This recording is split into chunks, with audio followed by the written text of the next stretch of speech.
and welcome back to College Algebra. I'm Mr. Pickett.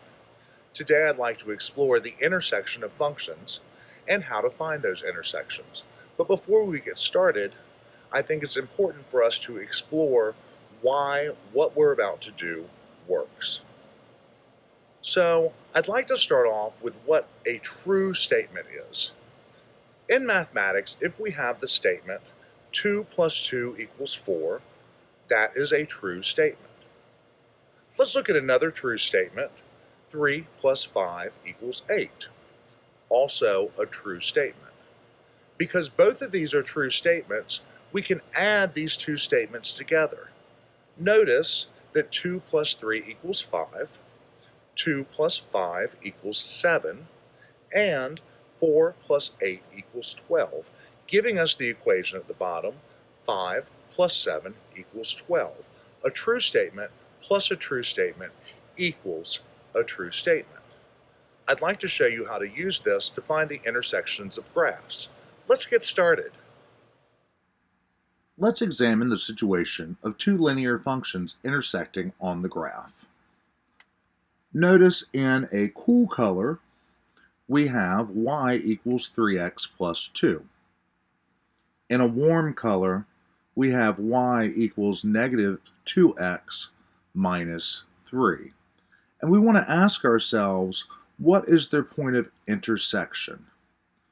Obviously, we can look at the graph and answer this particular question, but we want to be able to find this answer analytically. We start with the assumption that both equation 1 and equation 2 are true. If equation 1 and equation 2 are true, we also know that y equals y to be true. Because y equals 3x plus 2 and y equals negative 2x minus 3, what this implies is that 3x plus 2 is equal to negative 2x minus 3. From here, it's short work to solve for x. I move the negative 2x over by adding it to both sides, so I get 5x on one side. I move the plus 2 over by subtracting 2 from both sides. I get negative 5. I divide both sides by 5, and I get that x is equal to negative 1.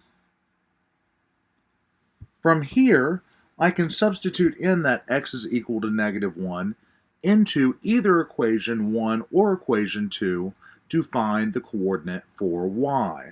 So I'll use equation 1. Y equals 3 times negative 1 plus 2.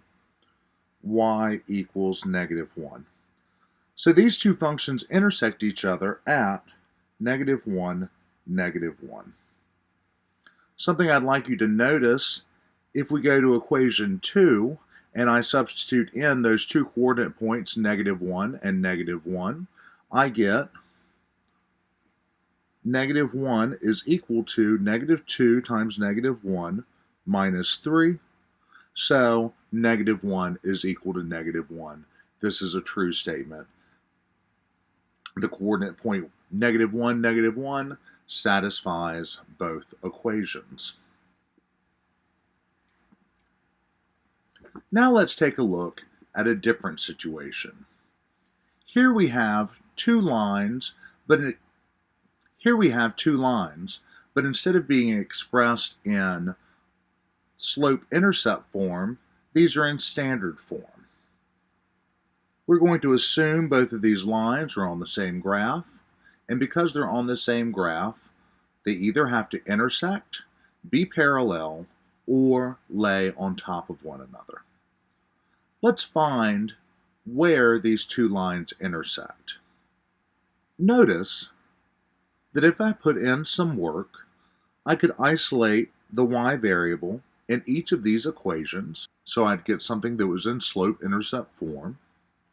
Then I could set the two equations equal to each other and solve for x. There's actually a much simpler way to do this. This way is called elimination.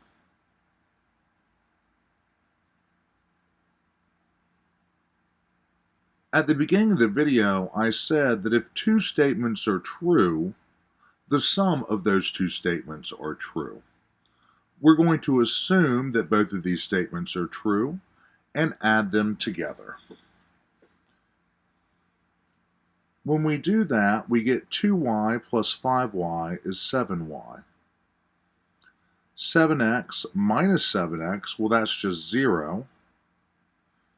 And negative 5 plus 12 equals 7. A little bit of arithmetic tells me that y is now equal to 1. I can substitute this into either of my equations to solve for x. I'll use the second one. So 5 times 1 minus 7x equals 12. This is 5 minus 7x equals 12, so negative 7x equals 7. X is equal to negative 1. These two intersect at negative 1, 1.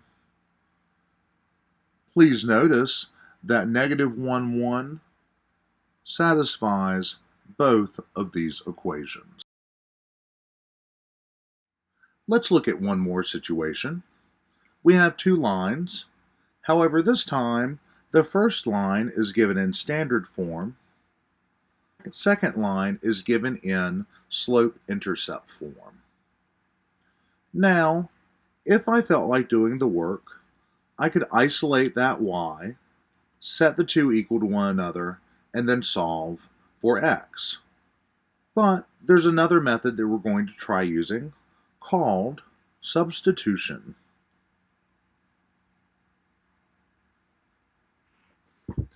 With substitution, we notice the truth value of the second statement, y equals x minus 1.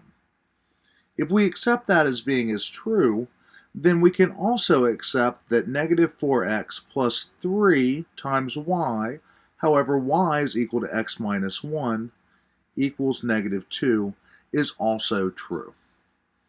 Now we just have a little bit of arithmetic to do. This is negative 4x plus 3x minus 3 equals negative 2. So we get negative x equals 1, x equals negative 1. Again, I can substitute this into either of these equations. To find y, I'm lazy. I'm going to use the second equation. So I have that y equals negative 1 minus 1. Therefore, y equals negative 2. These two lines intersect on the graph at the point negative 1, negative 2. As always, I hope you found this video helpful.